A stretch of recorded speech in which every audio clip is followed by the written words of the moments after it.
I am a disco dancer. बाप रे बाप की गे की हाल हाउ और सब ठीक हो ने?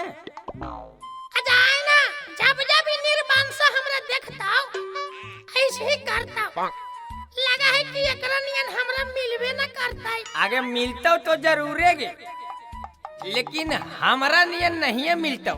हम बता दियो तोरा कैसन मिलता हो, तले सुन ले कैसन मिलता जे। Magahi recording studio Pawapuri.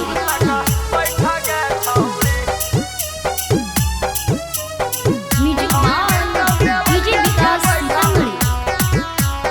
एगे भले कर ले वहु में कजरवा, चाहे पुजले तू बरवा पिपरवा।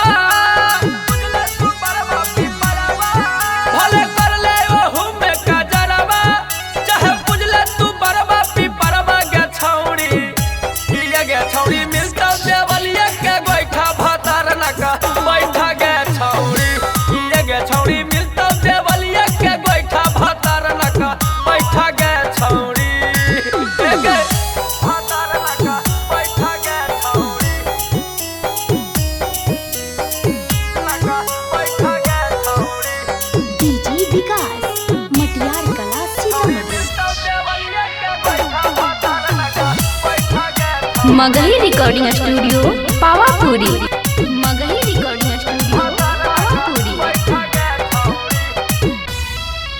गे दहिया से लगतौ बड़ी बड़ी यार गे, देतौ नहीं तोरा पर तनिको सभार गे।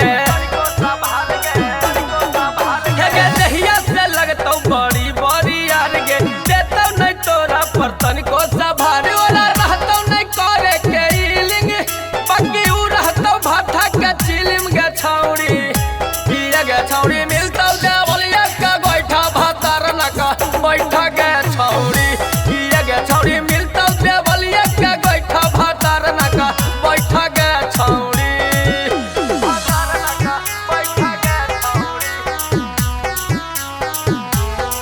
नका बैठा। गे छौड़ी Magahi recording studio Pawapuri. Music by DJ Vikas Sitamarhi.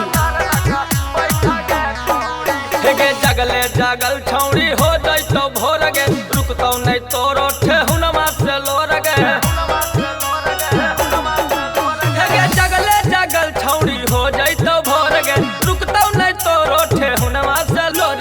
गे कुंदन बिहारी रोशनमा, गे पड़तौ वही दिन धियनमा। गे छौड़ी ये गे छौड़ी मिलतौ देवलिया के गोइठा भातार नका बैठा। गे छौड़ी ये गे छौड़ी मिलतौ देवलिया के गोइठा भातार नका बैठा। गे छौड़ी मगही रिकॉर्डिंग स्टूडियो पावापुरी।